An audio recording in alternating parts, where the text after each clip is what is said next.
और महाराष्ट्र की सियासत से जुड़ी बड़ी खबर आपको बता रहे हैं। एनसीपी चीफ अजित पवार अचानक नॉट रीचेबल हो गए हैं। सुरक्षाकर्मी पायलट कार को छोड़कर अकेले निकल गए।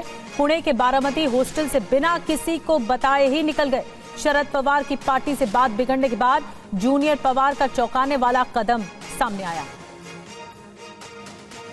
जयप्रकाश सिंह हमें और ज्यादा जानकारी के साथ ज्वाइन कर चुके हैं। जयप्रकाश, कहां हैं अजित पवार? क्या कोई लोकेशन पता लग पाई उनकी? देखिए, पुणे में एक कार्यक्रम था अजीत पवार का। वो शरद पवार की पार्टी के जो है अध्यक्ष और नेता से मिलने गए थे। उसके बाद अजीत पवार जो है एक अस्पताल में गए। अस्पताल में जाने के बाद वहां से एक होटल गए। उसके बाद से उनका लोकेशन नहीं पता चल पा रहा है। ये जानकारी मिल रही है कि अजीत पवार किसी प्राइवेट मीटिंग में, निजी मीटिंग में है, क्योंकि आपको पता है कि मुंबई महानगर पालिका हो या पुणे महानगर पालिका हो, कई महानगर पालिकाओं में अजीत पवार की पार्टी ने महायुति का साथ छोड़कर अकेले लड़ने का मन बनाया है। पुणे में तो वो शरद पवार के साथ चुनाव लड़ने की तैयारी में है। तो ऐसे में सिर्फ 4 दिन बचे हैं नामांकन फाइल होने को, और इस 4 दिन में जो है कैंडिडेट फाइनल करना है, लिस्ट जारी करनी है, नामांकन करवाना है। तो शायद ये बहुत ही क्रूशल जो मीटिंग का दौर है उसमें अजीत पवार ने अपने आप को नॉट रीचेबल कर दिया है। जी, बहुत बहुत धन्यवाद जयप्रकाश आपका। तो बहुत ज्यादा क्रूशल वक्त है, बीएमसी चुनाव है सर पर, और ऐसे में अचानक से अजित पवार गायब हो गए और उनका कोई संपर्क नहीं हो पा रहा है। नॉट रीचेबल उनका फोन बता रहा है। इसीलिए ही और ज्यादा कयास लगाए जा रहे हैं कि आखिर कहां है अजित पवार।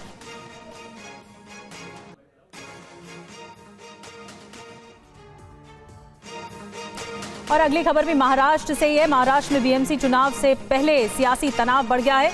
एमएनएस के खिलाफ उत्तर भारतीय विकास सेना का पोस्टर है। पोस्टर में लिखा है कि सटोगे तो बचोगे, वरना बटोगे तो पिटोगे। ये पोस्टर में लिखा गया है। शिवसेना भवन के सामने फिर लगाया गया है इसी तरह का पोस्टर। उत्तर भारतीयों पर टारगेट करते हुए एक बार फिर से इस तरह का पोस्टर लगाया गया है। सटोगे तो बचोगे, वरना बटोगे तो पिटोगे, ये कहा गया है। हैशटैग बीएमसी भी है। शुभम पांडे और ज्यादा जानकारी दे रहे हैं। शुभम, ये जिस तरह के पोस्टर लगाए गए हैं, इस पर आखिर कोई रिएक्शन सामने आया, किसी तरह का एक्शन सामने आया? उत्तर भारतीयों को टारगेट किया गया।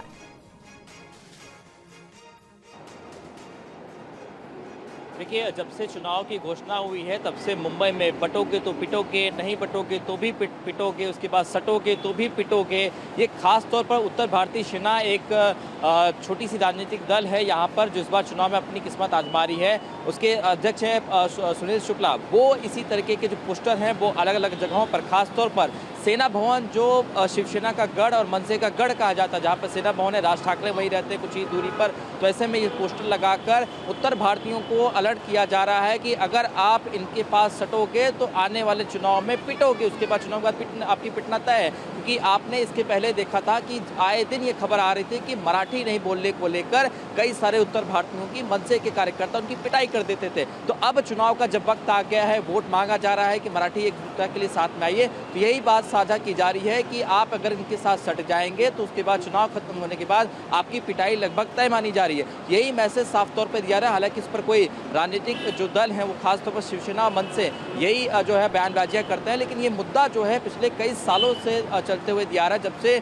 2006 से राज ठाकरे ने अपनी पार्टी बनाए, तब से आप देखिए कि उत्तर भारतीयों की पिटाई का जो मामला है वो लगातार बढ़ते हुए दिखाई दे रहा है। अब एक बार फिर से चुनाव जो सर पर है, बीएमसी है, उसके साथ 29 महानगर पालिका के जो चुनाव है, तो ऐसे में ये मुद्दा वापस से गरमा रहा है, क्योंकि उत्तर भारतीयों का एक अच्छा खासा वोट बैंक मुंबई में रहता है। कई सारे परप्रांतीय मुंबई में रहते हैं जो यहाँ के निवासी हो गए, अपना वोट डालने जाते हैं। तो यही साफ तौर पर मैसेज दिया जा रहा है कि शिवसेना और मनसे के साथ आप अगर सटेंगे तो आपकी पिटाई लगभग तय है। और यही बात दिखाने की कोशिश की जा रही है कि इनके साथ मत सटिए, वरना अगर आप बढ़ जाएंगे तो पिटेंगे और हमें वोट दीजिए। तो खास तौर पर ये जो बटेंगे, पिटेंगे, सटेंगे, ये सारी जो चीजें हैं चुनाव में इस वक्त खूब देखने को मिल रहे हैं। ठीक, नजर बना के रखिए। बहुत बहुत शुक्रिया आपका शुभम, जानकारी देने के लिए।